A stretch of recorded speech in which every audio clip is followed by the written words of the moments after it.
salaamaaleykum mbokk internet yu Dakar People ñu ngi leen di nuyu di leen dalal ci seen beneen émission tey nag ñu seet si docteur Abdoulaye Diallo ñu ne docteur Abdoulaye Diallo mooy ki nga xamante ne bi il a révolutionné la médecine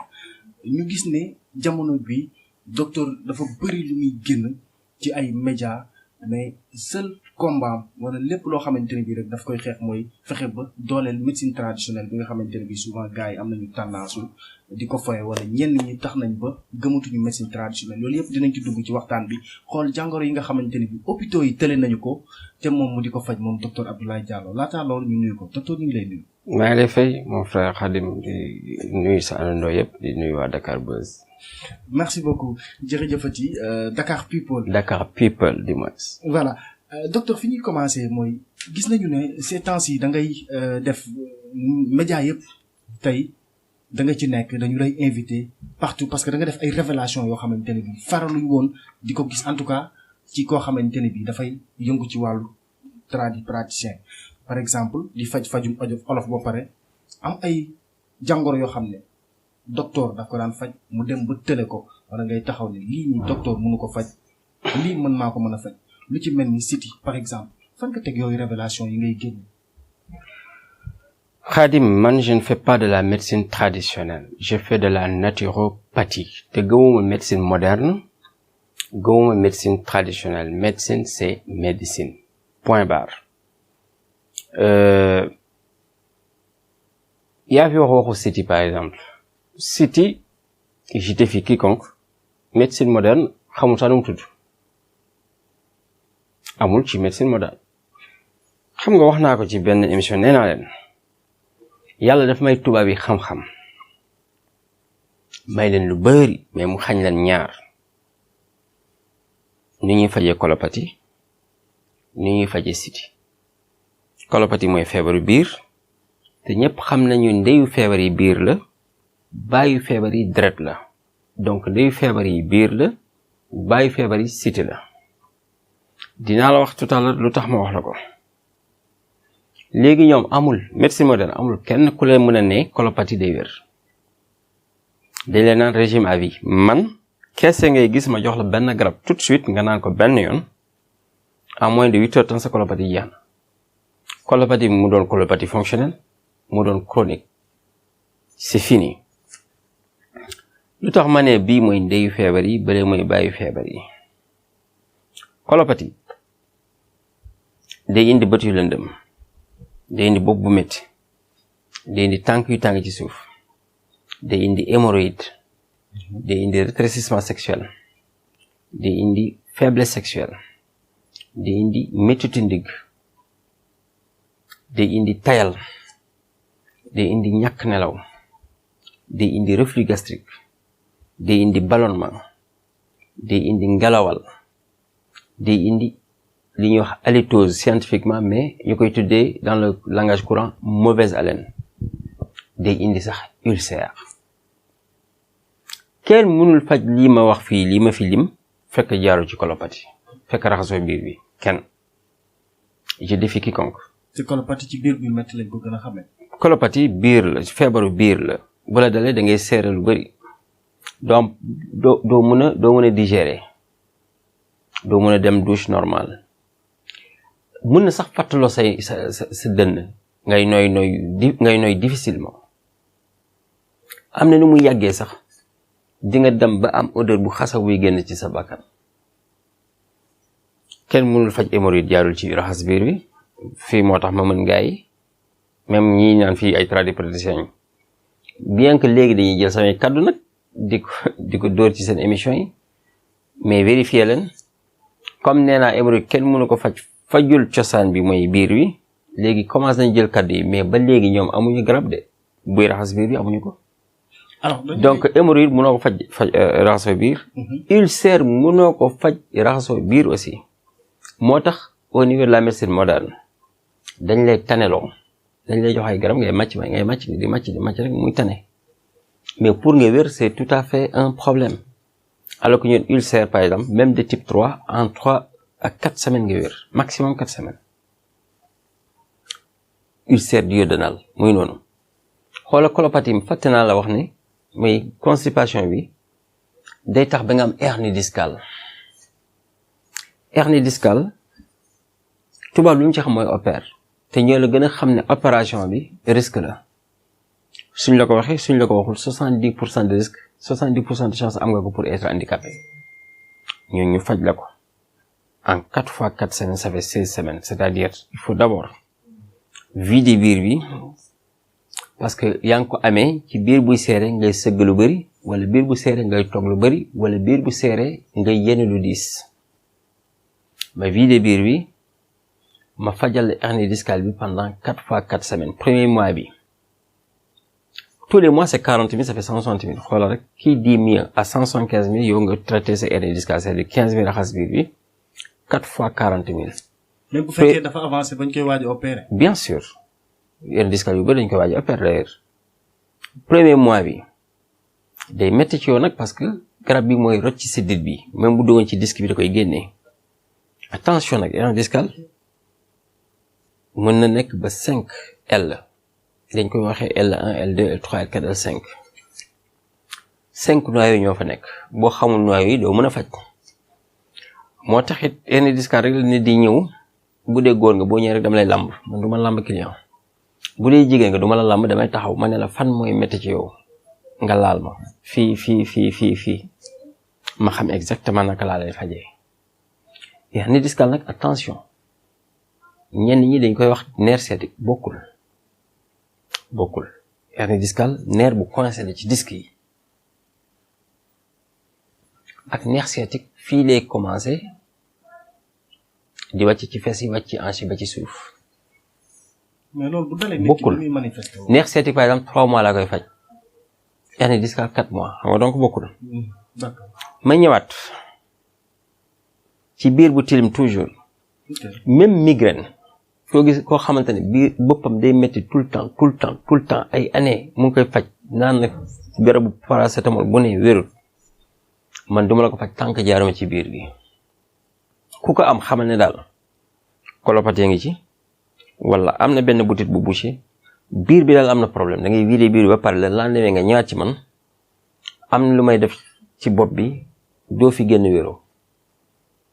c'est fini tàggoo ak moom loolu moom am na ñu jógee ba Espagne di ko faj xam nga actuellement dañoo toll foo xamante ne c'est de bouche à l'oreille koo faj mu da wax ko keneen ki léegi wax naa par exemple biir lu muy indi te li ma fi lim maladie yëpp yu muy indi yooyu yëpp dañ koy faj fii léegi siti j'ai envie même de rire fi ngay xam ne maa mën gars yi xam nga wax naa la biir te kenn mënu ci dindi virgule ci li ma wax léegi pare naa ci biir bi et toutes les conséquences de biir am na sax yoo xamante ne peut-être waxuma ko fii parce que biir bu tilim aussi day indi fibrome ñoom dañuy opérer mu ñëwaat opéraat mu ñëwaat man da ngay ñëw nga dem defal ma échographie ma xam ñaata diamètre nga yor ma wax la exactement ñaata weer ngay faju fibrome biir bu tilim day indi kyste biir bu tilim day indi hernie inguinale biir bu tilim day indi hernie hiatale yooyu fàttoon naa ko biir bu tilim mën na dem ba jox la trompe bouchée yow mi jigéen tu vois les choses biir bu tilim sax mën nga constiper fekk amoo 45 ans say saw di bëri fekk amoo diabète boo vider biir bi rek saw yi normal ñii dee naan prostate nga am ñii naan infection c'est pas ça garab raxas biir bi rek mën nga ko naan saw yi normal. est-ce que le docteur ci biir lay njëkk a commencer ak lu mu mën di faj. man loolu sama secret moom mën naa ko wax ñëpp man lu ma lay faj ci biir laay njëkkee c'est pas ay nerf sciatique ay arthrose moom jaru ko comprendre nga. booy faj hémorroïde da ngay jaar ci biir booy faju halitose mooy mauvaise haleine da ngay jaar ci biir bi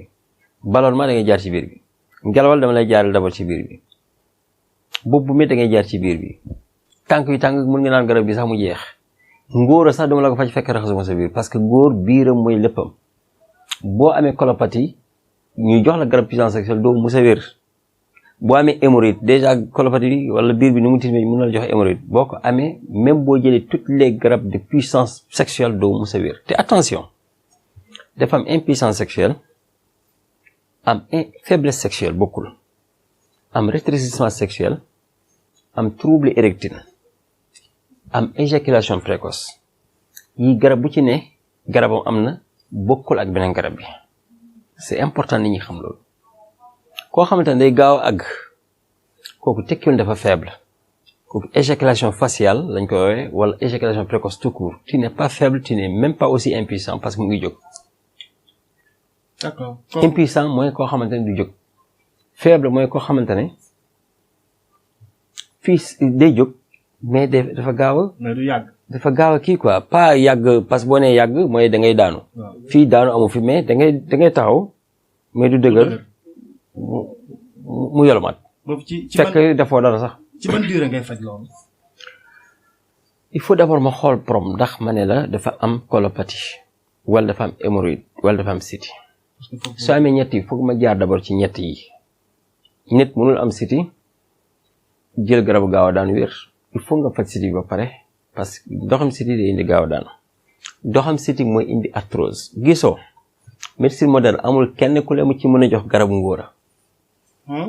amut à part doom yi lay naan. yooyu aphrodisiaque la faj góor aphrodisiaque la jël comprimé léegi-léegi nga taxaw guddi gi nice mais demee da ngay jëlaat comprimé te loolu mun na yàq ne loolu mun na yàq ne comme ñoom dañuy ne ñun suñu garab yi dañuy yàq ne comme ñun moom dañoo bet jànguñu comme ñun moom on est des bêtes dañoo jël garab rek di ko jox nit ñi effectivement y a des gens comme ça dañuy dégg rek ci cours de la wala ci nit ñi di waxtaan cours de la maison wala garab bi day faj li garab bi day faj rek ñuy dem dajale ko ne dañuy faj ça se passe pas comme ça ngóora sax waroo ko faj nit fekk xamoo rythme am cardiaque naka la man par exemple su ma la jox garabu ngóora maintenir le rythme cardiaque mu ngi ci su ma paree raxas biir wala faj hémorroïde bi wala faj siti bi après traitement bi 2 semaines la donc foofu ngay xam ne man joxuma la aphrodisiaque je suis en train de te ramener à tes 18 ans ba nga normal doo foo toog rek di jógal boobaa boo moytul sax mun nga am des maux de tête terribles mun nga am des palpitations kooku kenn du ko def faj dafa am yoon nit du rey boppam comprends nga revenons sur siti conséquence de siti déjà ku ko am du lekk gerte doo lekk maafe gerte da la koy bëggaloo nag da lay bëggaloo gerte doo lekk jën doo lekk xorom guddi siti day dem ba wàll ko say doom te boo ko amee fajuwoo nga am ci ay doom yi mun nañu am risque duñu amati doom ñoom kii day am problème azoospermie wala nécrospermie wala oligospermie wala sténospermie wala tératospermie wala tétranospermie wala hypospermie wala épispermie ku jigéen kii mën na nekk stérile à vie te siti il faut nit ki faj ko ñun 30 000 donc te c'est pas ay reenu Dakar ay reenu dànk yooyu nit ñi di foog ne loolu mooy faj siti loolu fajul siti je l'ai toujours répété siti mooy indi arthrose mooy sa yukk yi wow tubaab mënu ko faj parce que mënuñ faj l'origine je défie quiconque kan moo may ne dem na hôpital wér na ci arthrose xam nga ñoom ils sont forts pour nous pointer le doigt pour nous indexer pour nous diaboliser mais peut-être léegi lañu am koy wax ak ñoom nag te macha allah alhamdulilah man ñoom lay faj dañuy faral man docteur yi la ñii di tuddee seen boobu docteur man ñoom lay faj maa ngi ñëw de d'accord munoo faj arthrose fajoo siti même ñi ngay gis ñuy ëmb yàqu nit ñi fenkat yi di naan ay rab la c'est pas vrai rab yàqu fi benn ëmb siti mun nga ko am fekk yëgoo ko sa jëkkër mun na la jege yow yëgoo na sa yaram dafa tàng sa jëkkër yëg ni sa yaram dafa tàng wala vice versa jabar ji yëg ni jëkkëram yaram dafa tàng bu mel noonu ça veut dire que yow siti bi mu neex sa mën yow mi góor yow mi jigéen boo see sa ndox bi day gën loolu du rab siti la rab bi fu muy duggee yow ba yàq la non arrêtons quoi xam nga nit ñi nañu mus tuuti kon daal tubaab bi ñun rek ñu am rab tubaab bi du ñu am rab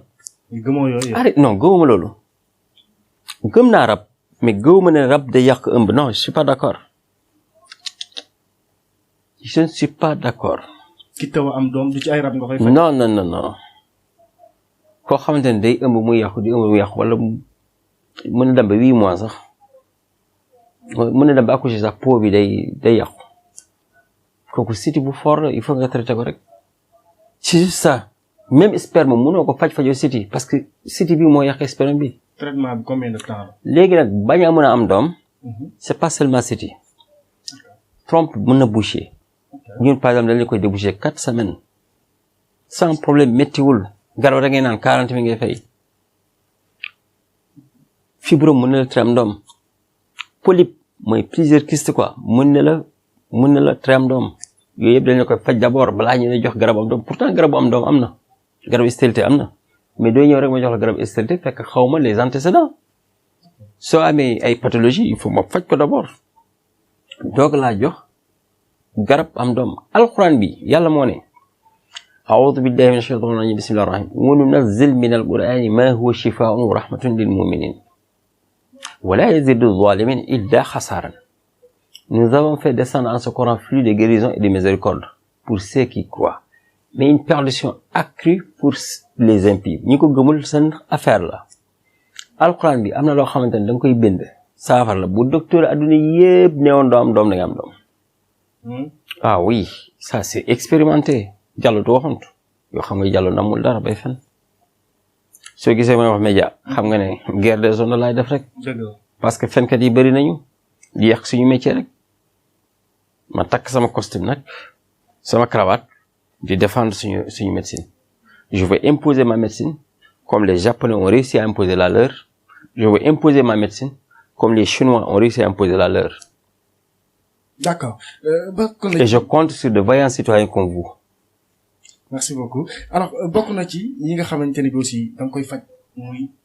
hémorroïde te hémorroïde docteur dafa bëri ñoo xamante ne dañ naan dañ koy faj finalement dañ koy calmer wala soit ñetti fan lay doon rek après day dellu soit hémorroïde damay dégg nga naan 1+1 comme ni ko médecine di defee 1+1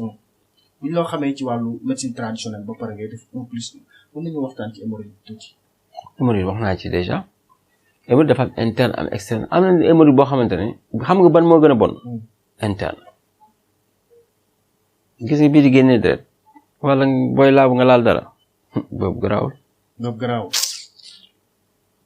bi gën a bon mooy bi ne ci biir te bañ a feeñ maladie cachée la hawla wala quwwata illa billah bari na ñoo xamante ne dañuy foog dañ leen liggéey duñu mën a jóg ci lal bi duñu am appétit dañuy nerveux seen yaram yi diis hémorroïde kese seen fii ba fii di metti seen yaram yi di tàng hémorroïde kese te buñ demee douche lañ ko sentir ñuy maigrir hémorroïde kese la ah ben oui am yoo xamante ne hémorroïde ak cystite yëpp lañu boole kooku moom mun naa ne 8 Sénégalais sur 10 hémorroïde ak cystite et j'ai dit une chose encore 6 Sénégalais ou 7 Sénégalais sur 10 am nañu hépatite B moo tax damay ñaax suñu mbokk yi nos concitoyens dañuy dem di defi test nañ dem xool seen deret ndax amuñu hépatite B mu ngi lëmbee réew mi la maladie très dangereuse wallahi te virus bi nelaw lay def mais bis bu yeewoo ku yàlla bind mënu ci yow dara fi muy nelawee dañuy faj foofu nga xam ne da nga dem hôpital ñu ne naan chaque 6 mois ñëwaatal ay allahu akbar fi muy nelawee mënuñ ci dara léegi bu yeewoo luñ ci mën ñëw leen jàll faj leen hépatite B la hawla wala quwwata ak kamaa ko mën avec des résultats concrets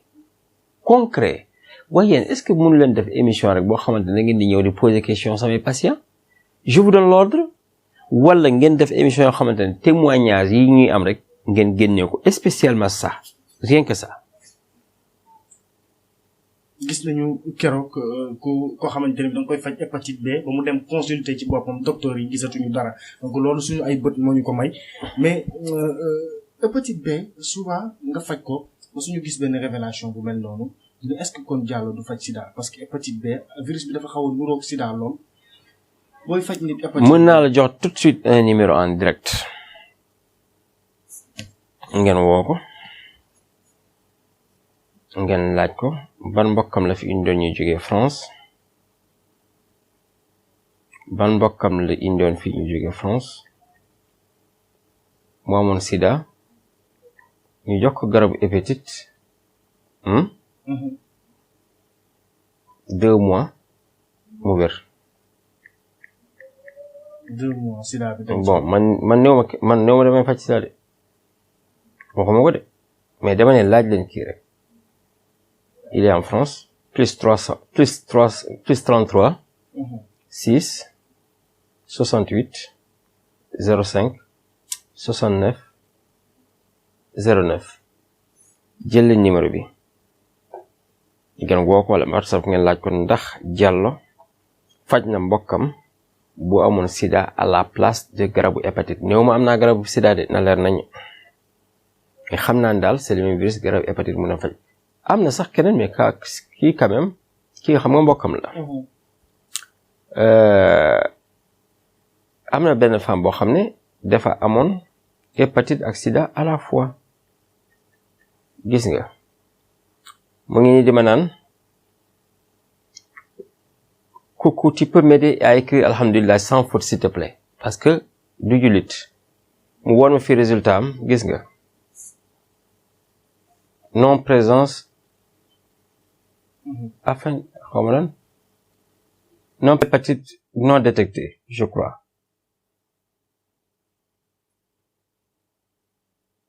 voilà absence de détection d'ADN VIH mu ngi nii fii virus bi non détecté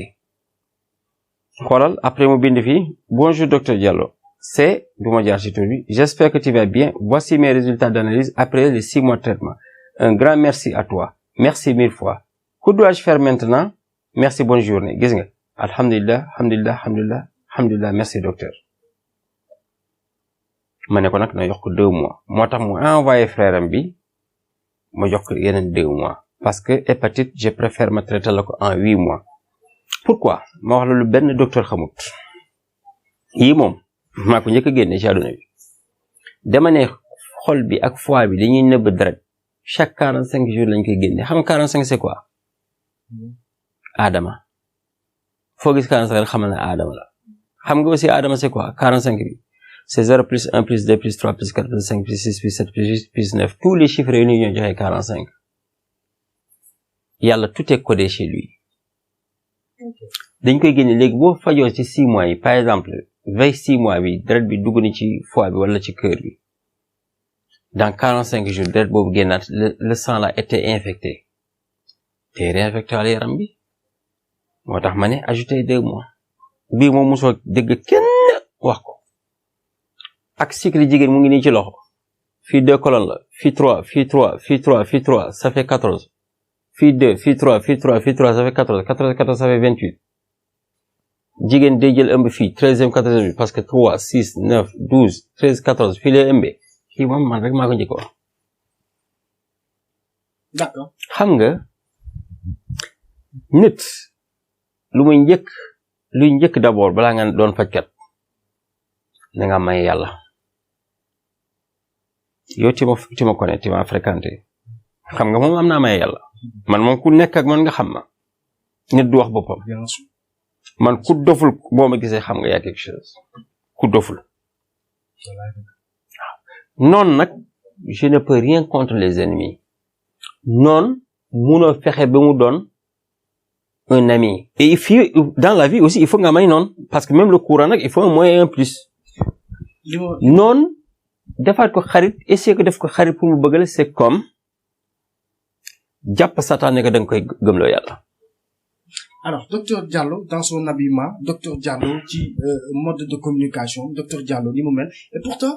moom mën na faj comme ñi nga xamante ne bi dañuy sol ay grand boubou ci wàllu rab wala ci wàllu bayre wala ci li nga xamante ne bi par exemple mooy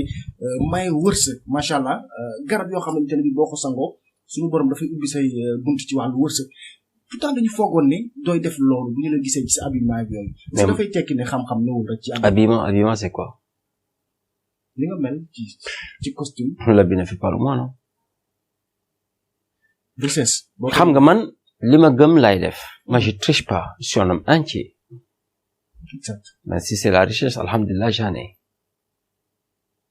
si c'est des maisons j'en ai. si c'est de belles voitures j'en ai. si c'est de belles femmes j'en ai. si c'est d'excellents parfums j'en ai gis nga jabaru tubaab moom xar ci suuf. lan la indi shopping bi ma ko def loo France. samay costume lañu ak samay chemise ak samay parfum. Jiki Guerlain gis nga Jiki bi ma ko waxee ci émission. boo demee magasin Guerlain tey dañu naan y a pas de Jiki. te gars yi xamuñ sax ban Jiki lañuy utiliser. Jiki y a beaucoup de façons. y a beaucoup de façons aéroport bu ñëwee 10 lay jël benn mara bu jël lépp te du Jiki boobu sax la ñu soxla. bi ma waxee Jiki ba léegi il y a 2 ans ma ne Jiki amatul magasin Guerlain mais c'est grave. Serigne Seye koy jënd. c'est que xamuñ sax ban la. te mën naa leen ci laabee biir. c'est-à-dire dafa am benn Jiki boo xamante ne boo ko laalee. soxlawoo laal saafara bayre wala ben richesse. xam nga sànq foofu naa fi benn parfum bu jar 8 millions et quelque. du gis nga boobu. pourtant je venais à peine de mettre Calvin Klein. mais gis nga bi ma pouvez benn yoon salle bi yëpp moom la xeeñ. mu évanouir sax sama parfum. xam nga boobu jar na 8 millions. 8 millions 132 000 parce que boo ko calculer en euros et tout. mais boobu pourtant pour xaalis. moo ma neex j'adore ce parfum. ma def ko gis nga ni millions yi def sama loxo sax. je me sens très bien. mais le bonheur n'a pas de prix. xam nga dafa am ñoo xamante ne dañuy dajale xaalis. dafa am ñoo xamante ne dañoo am souci xaalis. alhamdulilah rabbil man j'ai pas de souci d'argent. sant naa yàlla et je ne dois rien à personne. j'ai pas de dette. kon bokkoo ci ñuy dóor. yoruma benn bor. bokkoo ci ñuy dóor. non. dóor patient lekk xaalisam mu lay woo téléphone boobu. man sama rôle c'est ma wax leen ni ñuy dóoree pour ngeen moytu. xam nga dóorkat lu muy li ngay njëkkee xamee dóorkat rek nga ñëw ne ko seetal mu seetal la. waaw yàlla moo ne laa ya'lamul ghayba illa Allah kër xamul lu nëbb ko dul yàlla. noo mu ne nekk à la place de Dieu. yow ngay seetal nit nga koy laaj tuuram. te Sénégal yi tellement dañoo bëgg leen nax ci man su ma doon nangu seet. pour gis ma day jafe man consultation sax duma ko laaj nit yow boo demee hôpital foo mënti dem consultation yow yaay consulter sa bopp de yaay ne fii muy métti après ñu fay loolu 15 000 kon kenn du jënd loolu du yëfu triant kenn du jënd ticket fii jënd ticket pour lan may kan ba boo may gis fa nga fay 2 000 wala 5 000 wala 10 000 may kan te boo ñëwul man du ma nekk yaay def ce que je suis c'est toi qui yow mi patient yaa may def li ma nekk mais attention ça ne veut pas dire que le client est roi chez moi moom c'est moi qui suis le roi fii moom man je suis là pour sauver danga may neexal ma faj la li may faj kenn du ko faj ci àdduna bi man shayaati nag oo man shankara mu neex na nga ñëw mu naqari nga toog seen kër forcé wu ma kenn waaye seet moom doo ko def seet ay fen la yow déjà pétaw li muy wone li saxaar du ko wone li saxaar li muy wone seetu ndox du ko wone seetu ndox li muy wone ramli du ko wone bu nekk ak li muy wone astrologie seet dëgg astrologie la ku ko fi mën. kon pour nga ñaanal nit mu am xaalis docteur noo koy xamee nooy xamee bidéowam ba di ko ñaanal mu am xaalis. bon ñaanal nit kay ñaan la rek yàlla na nga am xaalis jeex man du ma ñaanal kenn de damay sàng nit nga am xaalis loolu laa gëm. waaw garabu loolu kay ñëpp xam nañ ko sax léegi 350 000 bi. boobu nii laa lay tëbbalee lu tuuti la 350 000 lay jar tuuti nga def ko ci kalbaas. su ma la laabee biir ci kalabaas koy def ak kok waaw xam naa mun na su ma la laabee biir sax parce que mun naa la ko jox fekk laabu ma la biir nag mun naa la ko jox sax nga dem sangu fekk ubbiwuma la ma tëj la di xool sa jikku parce que je te rends pas milliardaire comme ça je te mets en pole position après nag ma xool sa yar sa doxalin ak ton attachement à moi te kon de mu yomb jox ma 350 mi nga xam ne motuma sax añ mais boo ko sangoo milliardaire. déglu ma rek motuma sax añ 350 000 man déjà miskin yi may jox mi dépense léegi rek ëpp na 350 000 par jour nga ñëw jël nga dem sa yoon quoi ni vie ni connu nga dem nga am ay milliards quoi tu te tapes la vie belle quoi et puis Diallo c'est un imbécile c'est facile ça dama lay tëj sama réseau laal def duma la may appel tant que nag ne ko nit mais nga am nañ kuy fii teg 10 millions jóge Allemagne 10 millions keneen ki jóge Espagne teg fi 3 millions bëgg garab bi amuñ ko. docteur Diallo li nga wax ni est-ce que xam nga ne révélation la bu mag. ko ci lan loolu ñëpp a ko xam ni. non révélation la du moment que mën nga def nit milliardaire nit ñi aussi est-ce que duñu jàpp. néew ma la ne mën naa ne def nit milliardaire de. boo sangee nit. mën nga nekk milliardaire comme mën nga yem ci multimillionnaire. attention nag dama ko nekk ba pare ah. balaa ngaa laax jaay laax lekk ah. yow xam nga ma. yoo xam nga ma. bu baax. yow xam nga nit fu muy toog sama kanam ëpp ma alal c'est pas facile wala ëpp ma xam-xam. xam nga loolu moom yombut. bu dee jàng na. bu dee lii am naa ko. bu dee ndaanaan rek fii la yem. loolu dafa leer. et j'ai une vie réservée je sors pas. ñi may fexel nag. les lobbies là. mun leen ci man tous. bu yow a ngeen yem. man je suis bien protégé. très bien garni. très bien protégé très bien garni man ku mu joxoñ dootoo ko defati. man xalifa yàlla laa. inni jaayilun fil ardi xalifatan. te may nitu yàlla nag. te yàlla ne inna alladina qaalu rabbuna allah thumma istaqaamu tatanazzalu alayhim almalaika an la taxaafu wala tahzanu wa abshiru bii tout le temps ma répété leen ko. ceux qui se disent hommes de Dieu les gens de Dieu les serviteurs de Dieu et font de bonnes œuvres là où ils sont je vous envoie des anges n'ayez ni crainte ni peur. fi may jeexale émission bi rek mooy sa diggante ak Serigne Touba da ngay koy faral di wax sa cofeel ci moom ak li nga xamante ne bi séq nga ko muy ci ñaan ak sa diggante moom parce que ñu ngi lay dégg keroog nga ne da nga bëgg sax am mbébétu tabax benn juma fële ci Fuuta boo xamante ne bi 7 milliards lay doon. njukkale ko Serigne Touba. yàlla na ko ëpp sax.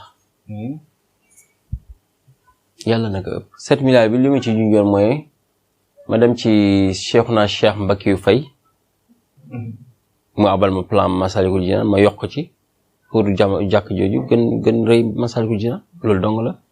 et comme bi dégg naa boobu c'est 5 milliards man j'ai prévu 7 milliards mais ñaan naa yàlla mu doon plus de 50 milliards que ça soit la mosquée la plus belle la plus parce que nag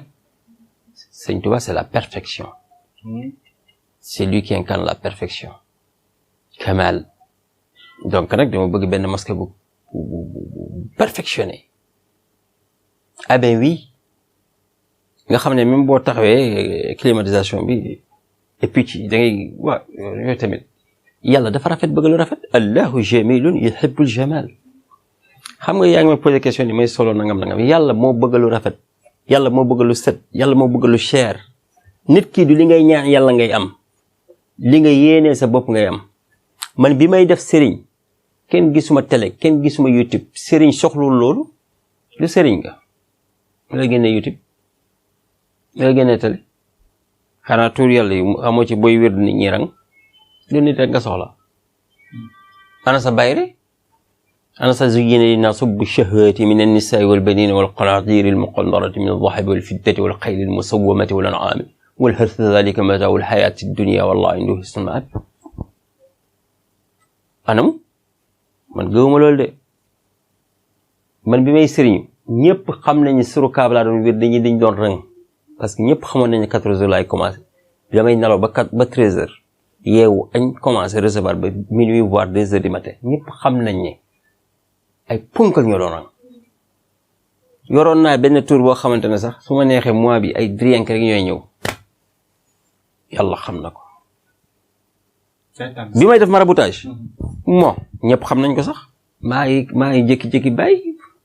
parce que parfois tu te fais des ailes pour rien parce que asrar c'est juste une équation à deux inconnus ou bien plusieurs inconnus na nga mën mathématique rek même ku jàngul alxuraan mën na mën asrar même yow science la rek après tu te crois Dieu alors que c'est juste que tu as additionné ça plus ça tu as fait une opération jeex na c'est juste ça nga ciy réeréelu xam nga luy xam-xam xam nga luy sëriñ kuy àggale nañ ñi yàlla. jërëjëfati. déedéet paregul de. y a pas de jërëjëfati yaa fi nga wokk moo xasan. dëgg mu baax man maraboutage tey rendre service laa ciy def c'est-à-dire ku amul papier nekk étranger. nga bëgg papier et puis fi ñu lay laajee 1 million man 35 000 laa lay laaj xoolal. 35 000. am na ñuy am seen papier dañuy naan mais et puis c'est pas possible avec 35 000 je n'y croyais même pas lii lañ lay wax. ki nekk Europe. wala couple bu amul entendement wala famille bu déggoowul mais nag fekk ñoom ñëpp bokk benn kër gi amul ki nekk Allemagne nekk Italie boobu mënuma ko parce que li ma leen di jox yi ñëpp koy bokk lekk. docteur wàllu këyit laa bëgg nga ñëwaat nga ne loolu. këyit boo soxlee carte séjour extérieur waxuma visa de man waxuma ñaani visa de. carte séjour. waaw carte séjour wala permis bu ñi nekk extérieur. wala nga déposer emploi mun a fexe ba ñu répondre la foofu laay waxe 35 000. visa yoral sa passeport yor say dossier yu complet visa kenn du ko jënd man awma ñaani visa de yàlla xam na ko awma ñaani visa de xanaa nga ñëw ma ne yàlla na la yàlla yombalal loolu de mën naa ko dégg nga mu baax wala faju rab loolu nag lu ñu ma mayoon la te boobu moytul sax dama koy arrêté bientôt parce que ki ma ko joxoon sax gaañu na affaire dof bi moom arrêté naa ko parce que gaañu na bu ma dara jotee xaw ma fu ma koy jooytoo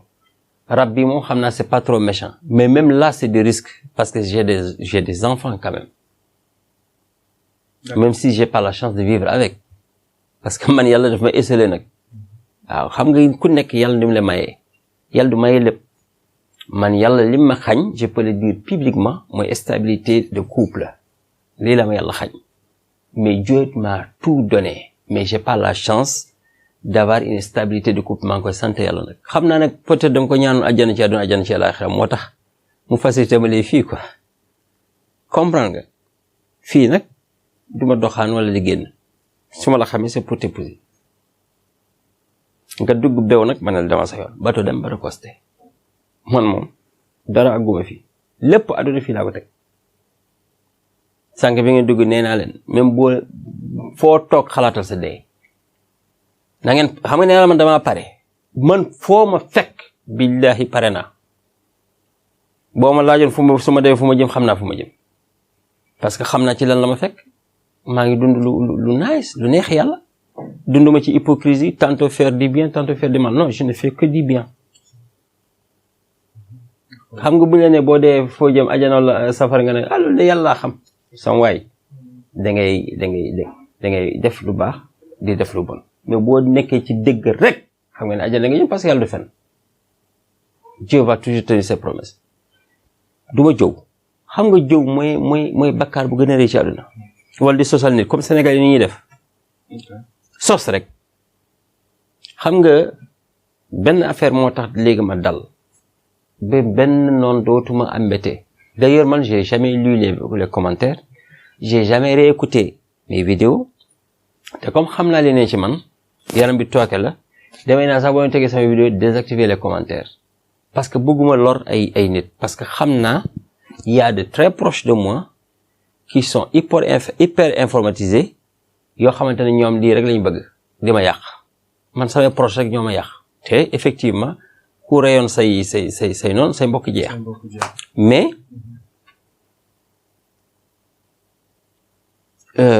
fi mu doon waxee mooy quand je dis par exemple désactiver les commentaires c'est parce que man damaa noppal sax ci benn affaire yaayu Mohamed Ndao Tyson je les connais pas nag dama ko déglu ci benn vidéo mu ne mësa dugg ci oto mu dégg ñuy naan Tyson yaayam deena bu yàgg keneen moo ko nampal te xamuñ ne yaa moo toog ci oto bi mu dégg aussi beneen oto mu yëg ci mu dégg ñuy naan ay cadd lañu woon bàyyi ñes moo leen moo tuubal si ay parents te ñoom ay njaago lañu woon xawma comprends nga moom mu ne tekk rek donc boo siwee lu ne ngay dégg man teg nañ ma sax formation sànq ñuy wàcc di julli ji géewe ak sama frère bi mu ne ma cey formation boo xam ne waxtu bu ne jàkk bi formation de xaw ma ko ma ne ko foofu la ñuy tëjee waxtaan xam nga donc gis naa ne foo dem ci télé yi ñu laaj la loolu waaw docteur fu mu jëlee alalam xam nga lu tax parce que j'ai juste dit une fois je connais tous les formations du Sénégal c'est comme je connais tous les chanteurs du Sénégal c'est comme je connais presque tous les marabouts du Sénégal alal yàlla moo koy joxe ñëwal ma daf la billahi devant le monde entier laa jël témoin si tu veux je te rends riche d'ici on est au mois de novembre novembre 2022 fekk am nga say kër am nga say oto loolu du dara lu yàlla mooy maye yow Bill Gates daa xam heure waxtu daa mën Faatiha yaayam ak baayam de sëy nañ ci jàkk ja judd na ci sunna ci xeetu yonent bi la bokk man judd ci xeetu yonent bi judd ci sunna xam heure waxtu xam sama borom xam niñ koy ñaane ma ñaan ko mu may ma et vous trouvez ça louche comme si Dieu daal fii daal Sénégal ku fi am rek formation nga wala lan wala góor jigéen moom kenn mënu ma ko teg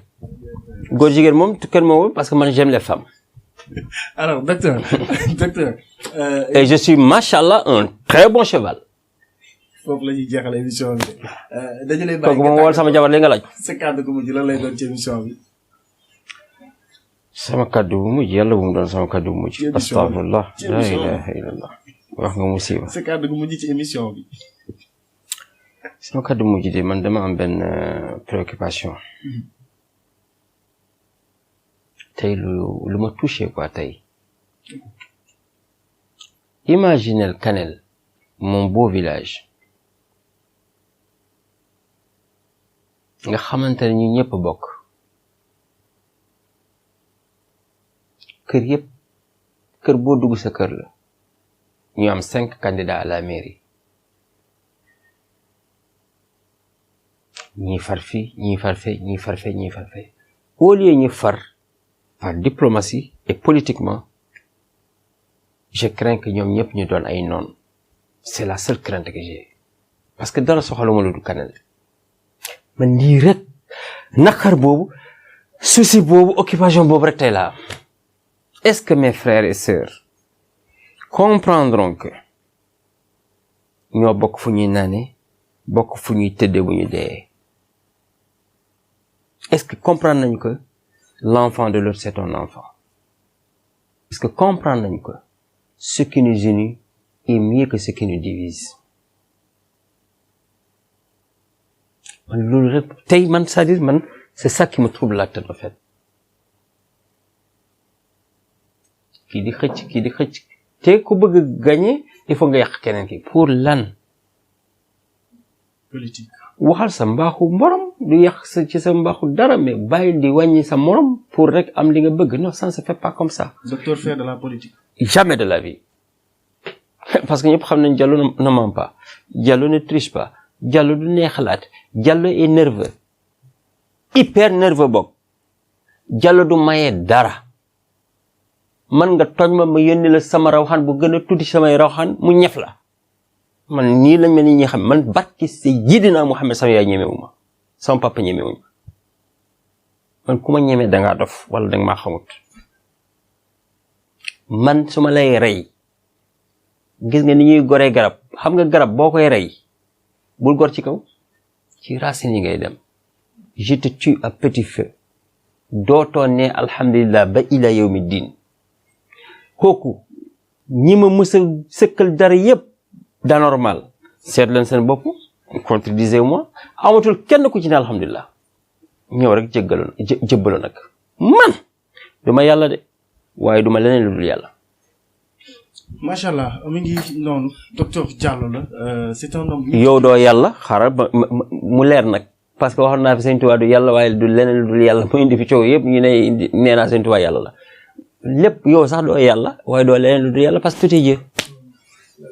tout est Dieu ci yàlla lépp yàlla la. oui. macha allah alors c'est un homme multidimensionnel donc moo ngi noonu docteur Abdoulaye Younouss Diallo moom nag fexe na ba imposer li nga xamante ne bii mooy médecine traditionnelle. commencé gul sax. à travers résultats yi nga xamante ne moom lañ ciy joxe ba tey ñëpp di ko woowee docteur alors que qu'il est plus un docteur ci li nga xamante ne bi moom lay traité ak résultats yi mu ci am ba le monde entier di ci teg seen bët moom la ñu dalaloon tey en tout cas di ko jaajëfal bu baax a baax waa Dakar People.